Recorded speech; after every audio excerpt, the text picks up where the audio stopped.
Hello and welcome to Just Films and That with me, Josh Hallam. And me, Alice Oliver. This is the podcast where we talk about films that we think are underrated, underappreciated, or we just wanted to talk about them. We're also going to get stuck into some classic films that one of us maybe hasn't seen and maybe throw in some great guests along the way.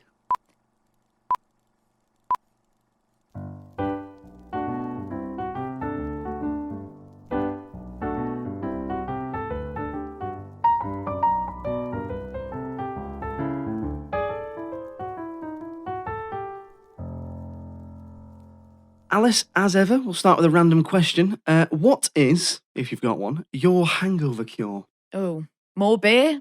Hey. Is that the right answer? It's not hair of the dog that bit you. Is that actually your answer? I mean, I will give a proper, more foodie, healthy answer. But if you do just keep drinking, the hangover doesn't quite hit, and that is tried and tested. Obviously, in the long run, not ideal.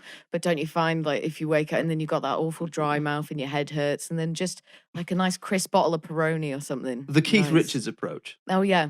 I live and die by Richards. But really, now actually, as I've got a bit older, some fresh fruit and particularly watermelon, I find is a phenomenal hangover cure with like a big glass of orange juice and a massive pot of black coffee. That really sort me out. I never thought about watermelon as a hangover cure. Fantastic, delicious. Why? What's yours? Probably it's like just like cheap fruit ice lollies. Oh, like so you know, what? like just the general shop zone usually. No frills. Yeah, just plain blackcurrant or orange lemon ice lollies, and then Coke.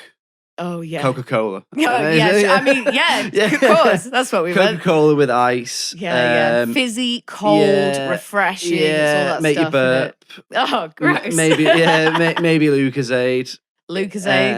That'll really pick you up. And then I just find that I'm an absolute bin all day, just eating. And McDonald's as well. Oh yeah, always does it. That's pretty much the only time I have a McDonald's. Yeah, that's the exception. It's not. I mean, that's not the best ringing endorsement for them. I am loving it though.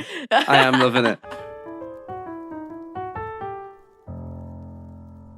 So this week's film is Legend, the Tom Hardy one where he plays both the KRAY twins from 2015, not the 80s Tom Cruise one. Spoiler warning, if you've not seen this one, there will be spoilers. This week's film was chosen by Alice. Alice, what's the film about? The film is about the KRAY twins, as you said. It's about their kind of what they've been getting up to, I suppose, in their gangster life. You know, one of them finds love, sort of, and the other one also sort of finds love. And then we kind of follow them on this journey of crime and violence. And then, unfortunately, it ends up with them both in prison, I believe. Where they remained for the rest of their days. Apart from, I think, 1 week where Reggie was allowed out on compassionate leave because he was dying. So they basically, they remained in prison for the rest of their lives, yeah. Or Ronnie was in Broadmoor. Oh, yeah. Yeah, so psychiatric unit. Mm. So why did you pick it? Is it underrated? Is it underseen? Did you just like it? The core reason that I picked this one was because I felt like that Tom Hardy was not given the credit he deserved for playing the two lead roles in that film. And I feel like I didn't even give him the credit that he deserved when I saw it. I think I saw it like just as it came out in 2015. And I remember liking it. I was like, yeah, this is okay. Like I was really into Tom Hardy, still am. But that was kind of it, and that was the end of it. And then it just kind of came to me like over the past few weeks, and I was like really considering how challenging it would be to play both main characters and how much is riding on your shoulders from a studio point of view. So your main man is it's one guy playing the leads. If he gets sick, if he injures himself, if he can't film 1 week for whatever, there's so much riding on it. Double the risk, isn't it? Absolutely. And I just felt like it was so ambitious. So I was like, I need to revisit this. I needed to see with more mature eyes, I think, Tom Hardy and how he did it. Yeah, how it aged and stuff. But I really, really enjoyed it. And I'm really glad that I went back to watch it. And Tom Hardy, I thought, was absolutely phenomenal as both characters. And brilliant that he could make them so defined in their own right. Like some of his facial expressions and the way he uses his face. And I know we've discussed this previously with Stuart A Life Backwards, but the way Tom Hardy uses his face is just fantastic. That you can just completely change how he looks with like how he does his mouth or the way he speaks or like how his lips go over. Just brilliant. Sorry, just thinking about Tom Hardy all the time. Who isn't? What was your question? Yeah. Why did I pick it? Well, there you go. So had you seen it? Yeah, so I had seen it before, and you are right about Tom Hardy in that there's a lot riding on his performance because when you play two characters, it's really difficult to walk that line between getting taken seriously and like Eddie Murphy playing all the characters in The Nutty Professor. Okay, right. So I had seen it before. I'd seen it like similar to you, like probably when it had just come out on DVD or streaming or whatever. So didn't see it in the cinema, but I did see it not that long after it came out. I must say, and I'm sorry to say this is probably actually a first for the whole podcast. It's the first time possibly that someone's picked a film that I'd already seen and didn't like that much. Okay. Don't get me wrong, I've got some good things to say about it as well. But I was a little bit gutted when you picked it for two reasons. The first one was because I was thinking of picking a Tom Hardy film. Oh, and I thought, no. that's just too much Tom. It is a little bit. I mean, you've already picked one. It was my go. He's getting a lot of exposure, not that he needs it from us. Yeah. So I'll save that choice for a later time. What were you going to pick? Please tell me. I can't tell you. Oh, okay. All right. It's another Tom Hardy film that isn't one of the ones we've already done. Not to give it away. But it's one of those ones. So in a few weeks' time, maybe. Yeah. Okay. Maybe. It's not Batman. Okay. It's not the one where he's with Reese Witherspoon. This Means War, is that? It's not that one. Wow. Is that him one. and Chris Pine? That cannot be saved. Anyway, so I was a little bit gutted because of that reason. That's fine. I'll forgive you that. You know, we all make mistakes. But the other thing was that I remember watching this and finding issues with the film and thinking, right, well, I'm going to have to watch it again and see if those issues are still there or if they've changed. However, like I said, there are some good things that I have to say about the film. So yeah, so my kind of defining memory of the film from when I first saw it was that it was an okay film carried by a fantastic performance, which isn't that far from what you've just said. But I do remember thinking like I had kind of issues with the level of coherence in the story and a little bit of issues with the portrayal of them in the way that it kind of slightly, this might be a bit harsh, but slightly glamorizes them. Okay. So, which we'll come on to now. So having rewatched it again, what did you think of the film as a whole? As a film, what did you think? As a film, I thought there were lots of really good points, and I did enjoy it. I thought it looked great. I thought the costume and the cars and stuff, obviously because it's from that time period, so you can have a lot of fun with the costume and the look. I thought the music was great. I thought it all really came together quite nicely to build a world. I like that sometimes it was really quite fantastical. Like there's a prison scene where one of the prison guards is sat on this unbelievably tall chair. Like it looks like something out of a pantomime, just like something that wouldn't exist. Yeah. And sort of the way the streets are and the way the bars are all decked out, there's just something so, well, stylish about it. And like you say there, you're worried that it perhaps glamorizes the characters. I wonder with that, so I'm not very familiar with the KRAY-zy at all. I grew up in rural North Wales. We didn't get out much. Yeah, the KRAY-zy's don't have a lot of sway up there. I don't think so. Not that I know of. Unless they're into sheep wrestling, but anyway. So they just weren't something that I was super familiar with. And I guess this film was like my first kind of look at them. And because I didn't have that pre-existing knowledge, they didn't feel real to me. So I never really had that problem. But what do you think about that? About the glamorization of them? Yeah. So I don't know that much about them, but I do have a little bit of an issue with the way there's always been this weird thing with, I don't know that much about the KRAY-zy, but they're always portrayed as like, they were gangsters, but they had their own community at their heart, and they were like, kind of like, they were good lads, but they were a bit rough, but they did like murder people, and they, you know, You do see that though. and in the film. Reggie just rape his wife, Mm. and it's like it's not. They weren't. There was a glamour around them because they rubbed shoulders with like Barbara Windsor and people, kind of stars at the time, because they owned glamorous nightclubs and stuff. But ultimately, there was a reason why they both then went and spent like over 30 years in prison. Of course. The message of the film isn't that they're good blokes. My problem with the film is I think it's not sure what its message is. Okay. Yeah. Interesting. But back to what you were saying about the way the film looks, I do think like that's one of the things I noticed. It looks and sounds amazing. Yeah. Like the suits and the cars and the streets of London, the terraced houses. So iconically London. It looks isn't incredible. It? Yeah.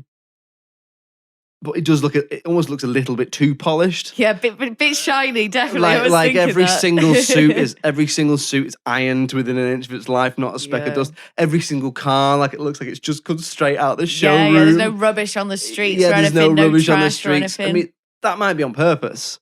Well, something that I was thinking is because obviously the film is narrated by Reggie's wife, Frances, who, as we know, is dead. Yeah. But she is the narrator. She is the storyteller. So what we're getting is her version of events. Because obviously there are a few moments where Reggie is seen to be, like quite romantic, I suppose. And she's like, oh, he was so lovely to me and gentle and all this. Yeah, my Reg. Yeah. Because you are getting it from her, which means she's an unreliable narrator because she is dead. It's like, it's kind of American Beauty-ish, isn't it? In that sense, someone telling the story from beyond the grave. So is there that kind of washed, kind of sterilized hue to it all because of that? Yeah, because it's how she's remembering it. She's obviously remembering it as being nicer than it was. Yeah. In some regards, and it obviously. does, like you said, everything looks clean. There's no pollution. No. Like London looks amazing. London's never looked that good. Everyone's shoes are just shining. But, it does create a good world of the film. Mm-hmm. It does suck you into this world where they ruled it and they were, they were kind of, they wanted to conquer London, like they say. I think there's some really good kind of camera work in there as well. Yeah, I was just thinking as well. Some really long, just some really diverse shots. And then you get some of the really, really long takes where the camera just doesn't cut at all. So when they come into, is it Esmeralda's barn? Yeah. Reggie and Frances walk in and the camera's on them. And that's it then. The camera never leaves. You don't get any cuts whatsoever. The camera just follows them around the bar. They go to the table to talk to the guys that owe them some money or whatever. And then they come and sit on their own, on a table for two. On the date. Is that the date? Yeah, the first date. Yeah, it might be that one. But you're right. And that kind of, that coupled with the costume and the fact that it all looks amazing, by following him around that club, they're kind of saying to you, like, look at this, like, look at what a great job we've done of making it look like 60s East End London. Yeah. And they do. I mean, I let them show up. Yeah, I wasn't alive in 60s East End London, but I've seen EastEnders. I've seen EastEnders. I've seen other films. Yeah. Very good. But it looks if a little polished. Mm-hmm. But there might be the point. Some films do just want to show you nice cars and nice costume. My issue is a little bit, is it too polished and is it too sterilized when you consider what actually goes on? Like, even when there's fights and stuff in the film, there's not a great deal of blood. Mm-hmm. So there is a kind of almost like a stylization to the way it looks, which is to the film's credit. Like, regardless of what I think of some of the subject matter, it looks great. Mm-hmm. And it sounds great, and it's shot really well. It's definitely, without sounding too simplistic, a film. I don't know. Thanks for clearing that up. It's definitely a film. Isn't really something that is anything any reviewer would ever say. But you heard it here first. Legend is definitely a film.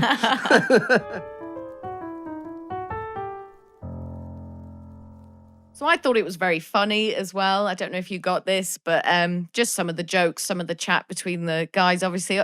I mean, kind of that London gangster thing. Like, if you think about things like Lock, Stock and like Snatch, like we've got all these films and they do follow these certain tropes of where it's kind of like this really awful behavior and sometimes gratuitous violence on this backdrop of comedy.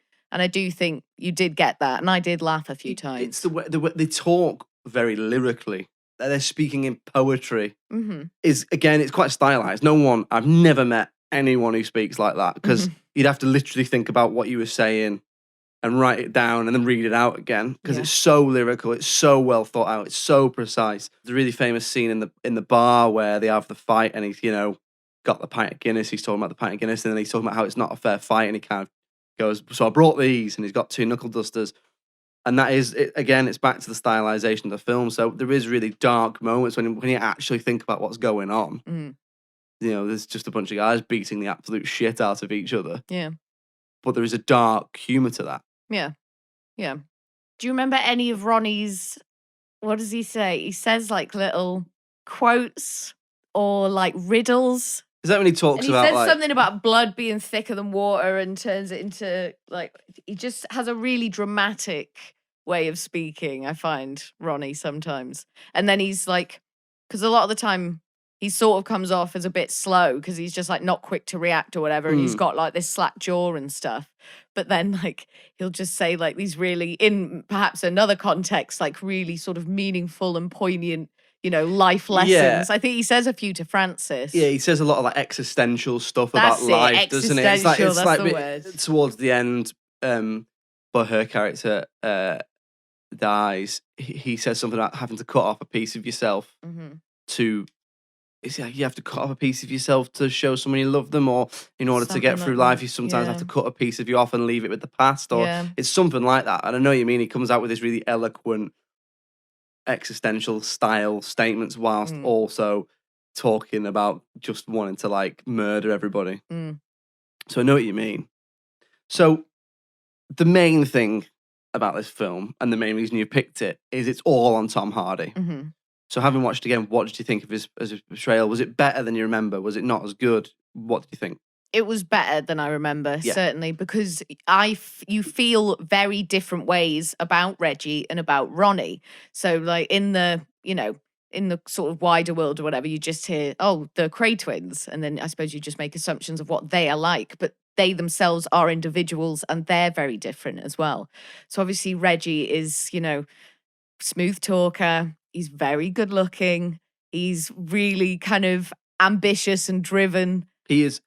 Tom Hardy is far better looking than the KRAY twins. Yeah. Have you ever seen them? I don't think I have, no. Yeah, I mean, Tom Hardy looks like Tom Hardy. Yeah. They look like your dad's mate who would borrow an orbital sander off. Yeah. Like, that's what they look like. Yeah. But anyway, sorry, as you were saying. So it was great that you do get these two very distinct and different feelings and you feel very differently towards the characters. The other thing is as well, physically. So obviously there's a lot of fighting in the film and there's a very long scene where Reggie is fighting Ronnie. So Tom Hardy is fighting himself. And I just think about the work that must have gone into that. So you've got the various, obviously you're going to have like body doubles and stuff stepping in, but you've also got to be changing between characters, like in your head and then like dialogue wise and then movement wise as well, because they don't move the same. They walk different, they gesture different, their faces are different.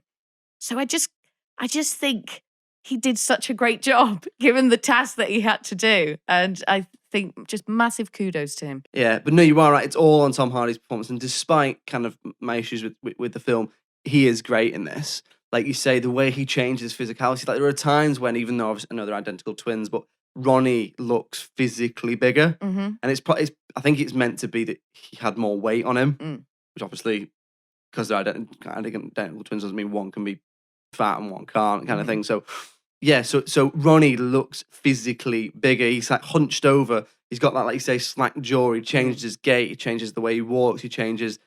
I mean, I know the glasses kind of changed his eye line, but he doesn't blink. So he does change. And then Reggie, there's a lot more, I think, emotion to Reggie in the film. He does kind of start, he seems to go on more of a journey in terms of his emotional arc, whereas Ronnie is kind of a little bit more one note. So I do think that the differences between his performances are really, really good. And a lesser actor, this is a straight to DVD shite film as far as I'm concerned. It's so ambitious, for him as a performer and just the film. And I just think it deserves a lot of credit for that. And like you say, they've sent a piece where they fight each other. That is incredible, that scene. I must say that. If I had one criticism, and it's not, it's that sometimes he goes a little bit cartoony with Ronnie. I mean, not Reggie. With Reggie, he's amazing. But there are times when you think that, I mean, that's crazy, like the way he acts. But I don't know what they were like. Yeah, I'd love to know how accurate it was. The whole thing, the story, like their personalities, everything. So I suppose we'll move on to anything that we didn't like about the film. Alice, was there anything that kind of didn't like? Any issues you had with the film having watched it again? I think because I think you touched on the coherency of the whole thing, and I would agree with you with that. There would be some times where I'd be like, "Oh shit, who's this? Who's this guy? Who's this character? Like, where are we in the storyline?" I do feel like so a lot.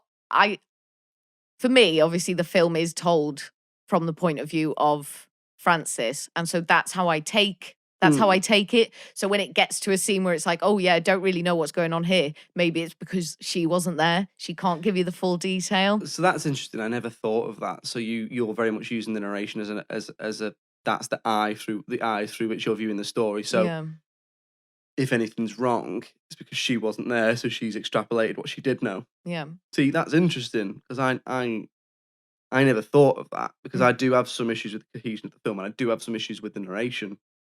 I do. So her narration, from a technical standpoint, wasn't great. It's strange, isn't it? She's very clearly reading. That's it. Because you get some narrators who they can just nail it, and it's like smooth, and it's just there's no pauses. It's like they're natural, like it's coming to them off the top of their head. But with her, it was very clear that she was reading a script, and the actor is Australian, so obviously she's doing an accent, and that I know that takes a lot of an actor's concentration, so that kind of sort of lag in other areas when they're doing and that. she is a good actress, Emily Browning. You know, she's in a series of unfortunate events. She's good in that. She's in, I haven't seen Sucker Punch, but she's in that. She was good in American Gods, the Neil Gaiman. So she is in that, right? Have you seen American Gods? Only 1 or 2 episodes, but she is in that, right? She is, and she's fantastic, and the show is fantastic. Everyone watch American Gods. But I think that the narration seems to be used almost like it was added in. So it's like they shot the film and then went, oh, some stuff isn't clear. Interesting. So they put some. I don't know. No, but I can see what you mean. It's like they put it in at times when they need to tidy stuff up. So it's like you say, it's like it's been written and she's reading it, so it kind of like lacks energy. There is a bit like when she says something about how the character when she's alive has been stressed out by such a degree by Reggie and his activities that she's taking some sort of pills to numb her. It doesn't say what they are. It's inferred that they're some sort of either antidepressant or something like that, because it also mentions that she's had some sort of mental health problem, but never really goes into it, never touches on it. It's like that kind of thing of, I've never seen her this bad since another time, and she's like you said, you know, she's had a funny turn. Yeah. It's like, oh, she's just a bit down in the dumps. Yeah, it never really says what it actually is, but it implies that she's already had a pre-existing mental health condition. Anyway, so she's taking these pills, and she says something in the narration like "mother's little helpers" or "mama's little helpers." Okay, and she says it with no emphasis. She just kind of goes, "Mother's little helpers," and it's like it's is no. that because she's dead inside though? It could be. And dead in actuality as well. Because she's actually dead. No, but I do agree with you, because at first I really wasn't a fan of the narration. Like the action was starting and stuff, and then every now and then it'd come in. I was like, oh, I don't really like this narration. It's just, it does feel a bit out of place. So it drops the energy right down for me. Yeah. And it kind of starts off okay, and in setting it up, you know, London, the 60s. Yeah. You know, you're like, oh, okay, I know where I am, and then as it goes on, you're like, all right, like, I don't really know what the point of this is. Yeah. And I think if that wasn't there, I think it would lack even more cohesion. But like you say, there are some things in it that aren't clear enough. So, for example, like, Reggie goes away to prison, never says how long for. It's for some sort of pre-existing warrant. It's implied that he doesn't go away for very long, I don't think. It might even be less than a year. And he comes out, and Ronnie has run the club, or one of the clubs that they own, into the ground. Never says how, just says he's run it into the ground. He just gets out of prison. That's before they have their big fight. Gets out of prison, and the club is just empty, and it's like, it's Friday night, why isn't it bouncing type thing. Yeah, and the only other inclination you get that he's kind of losing losing his mind a little bit is he just gets up on stage at one point and does this really kind of like excruciating half sing-song, half stand-up comedy, talking to the audience, weird scene, which just was completely out of place for me and was really cringeworthy. Whether that's supposed to show that Ronnie wasn't quite mentally stable, I don't know, but it didn't show anything enough for me. It didn't go into it enough. It was just like Ronnie's unhinged and that's it. Yeah. Yeah. So I did, and there's other things that I know there's a few inaccuracies in there that do add to the lack of cohesion. So like you said, he meets some gangsters from America at one point. It's not quite clear who they are. It does mention it, but I don't know whether it's like you say. It could be that thing of because she wasn't there, because she never is when they're doing business. This is the thing, and you don't want to. Obviously, I don't want to be like, oh yeah, that's definitely what they intended and they nailed it, because it could also just be that there was some oversights and it wasn't, all glued together quite nicely in the end. There is some stuff I know that they do play with history a little bit. So, for example, Ronnie in the film is openly homosexual, and it keeps making a point of telling people. In reality, he was terrified of anybody knowing. Yeah, because it was seen at the time as obviously they were talking 50 years ago. It was seen as a sign of weakness. Yeah. So he himself saw it as a weakness or something that could be exploited. That maybe one of the issues is that people were looking at it or go to it thinking that it's going to be a biopic, and it's not. It's a story. I don't think it's a biopic at all, because it's not about them. It's about Frances, and she doesn't exist anymore. So it's like, it is a bit more fantasy, really. Yeah, it is. Like you're completely assuming what she's thinking, because obviously she was so young when she died. And it's just, you kind of taking the idea of her and I suppose just running through what she could have thought or what she might have been sort of thinking about it. And it's called Legend. Yeah. So a legend is, a story that's been passed down through history that is true, but might have had fantastical elements applied to it, like the legend of King Arthur. So maybe you're right. Maybe it is that. Maybe it is about the legend of the Krays, and they were these sharp suit wearing, like Cockney wide boys who, they were a bit rough, but they were nice lads and they looked after the community. I think the thing as well with you saying about Ronnie always like saying like, oh, that he's gay, always making reference to the fact he's gay. I wonder if that's just because that's how people like remember it. So, oh yeah, he was the gay one. So it's like, if you are thinking of it in terms of being a legend and it being a legendary story, and so therefore removed from the truth of it, then that's quite interesting as well, because it's just like, oh yeah, this is what people would always write about him. I think my main issue with the film in general is that I don't care.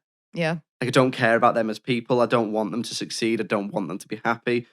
And I think it tried. I don't think the film itself is sure about how it feels about them. Maybe that comes back to Frances wasn't sure how she feels about them. That's a really interesting way of looking at it, actually. I'd never even given that any thought. But it almost tries to portray them like they're morally ambiguous. They've rubbed shoulders with celebrities, but they're community-driven lads and they love their mum. But really, in reality, community-driven lads. But they are. Do you know what I mean? It's like, they stick around. They love we miss the East End. They look after us. They do. Yeah, but it is that kind of thing. It's always, and there is this thing with the Krays of, it's always mentioned how much they loved their mum and how their mum. If you ever read anything about the Kray twins, Violet Kray, you can't get away from the fact that she almost was the matriarch, or she was the matriarch, and had say over what she did. And she's got maybe one prominent scene in the film where it's just after Ronnie has killed George Cornell, and he comes in like basically saying like, "What are you doing?" And she basically says, "It's your brother. It doesn't matter what he's done." Yeah. And apparently there is truth to that she was like, "No, it's family first, and it doesn't matter." And that's why they maybe had this obsession with, no matter what each other did, but we're still brothers. And I just don't know if I buy that idea of this moral ambiguity to what they were doing. Because by all accounts, they were entirely self-serving and incredibly violent. So I wonder if it kind of can't decide on whether, particularly with Reggie, Ronnie, he's quite one note. He's just violent. Whereas Reggie, it's like, there is a more of an ambiguity to him, and like maybe, you know, he gets really frustrated because of the way his brothers act, but actually what he wants to do is be a nightclub owner, whereas Ronnie is obsessed with being a gangster. But Reggie's actually as violent, if not more violent, than his brother, because it certainly shows him doing more violence. You know, he's the one who kind of is hella violent. Yeah, is punching Jack the Hat, and then he stabs him to death. He rapes his wife. You know, I just struggle with this idea of trying to find some sort of light in all that darkness. And I know it's not necessarily presenting the KRAY twins to you and being like, look at these lovely lads, but I just don't know if it does know what it's telling me. You know, so for example, the way Francis talks about Reggie, and like you say, she's dead at the end of the film, so maybe she's romanticizing the whole thing. But when it shows him just before he gets arrested, and she's like, he had 2 tickets to Ibiza. Yeah. I was like, well, what do you fucking do? Like, oh, we had 2 tickets to Ibiza. We were supposed to go. He raped you. Yeah. Like, he raped you and he killed a man by stabbing him 30,000 times in front of a party full of people. Like, he wasn't a good bloke. No. So, I don't know. I struggle with the romanticization of criminality anyway.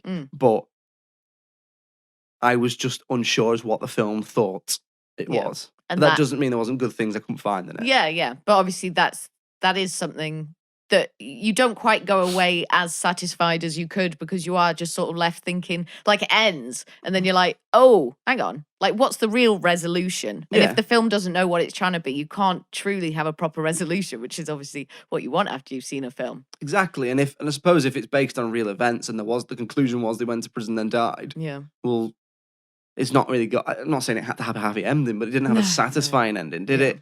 I think it was a bit style over substance.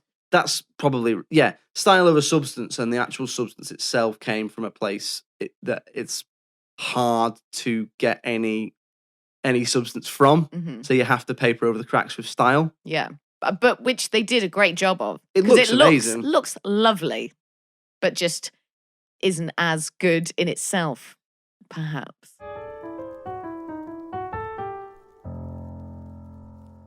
Alice, I believe you want to take me and the listeners on a journey. On a journey through time and soil, because I'm taking you down the rabbit hole for this bit that we're going to call Alice Down the Rabbit Hole. Take it away. So I want to focus on Emily Browning, our narrator in the film Francis. Emily has been in a lot of films, but I didn't really know who she was until recently. Emily is Australian, and her debut acting role was in 1998 when she was just 10 years old, and she's been pretty busy ever since, winning an Australian Film Institute Award in 2003 at just 15 years old. Stephanie Meyer, author of the Twilight books, was keen to get her to play Bella in the films, but she had to turn it down due to exhaustion. She enjoys to sing and claims that her audition tape for Sucker Punch that sees her give a rendition of Killing Me Softly brought tears to her casting agent's eyes. She currently plays dead wife Laura Moon in American Gods, and it sounds like she was handpicked for the role by Neil Gaiman himself, with Neil saying, "I've been fascinated by Emily Browning since a series of unfortunate events." Browning almost turned down the role, saying she didn't just want to play another helpless wife, just waiting to be saved by a hero. Showrunners, not wanting to give too much away, reassured Emily that Laura Moon does develop into a pretty cool character. "I've heard this all before," she said, but finally she actually read some of the book, which left her convinced. She now says that Dead Wife is the coolest character she's ever played. And that was Alice Down the Rabbit Hole. You're good. So you could say that in the film, Francis does suffer a series of unfortunate events. Oh, and she ends up as dead wife again. She does end up as a dead wife again, yeah.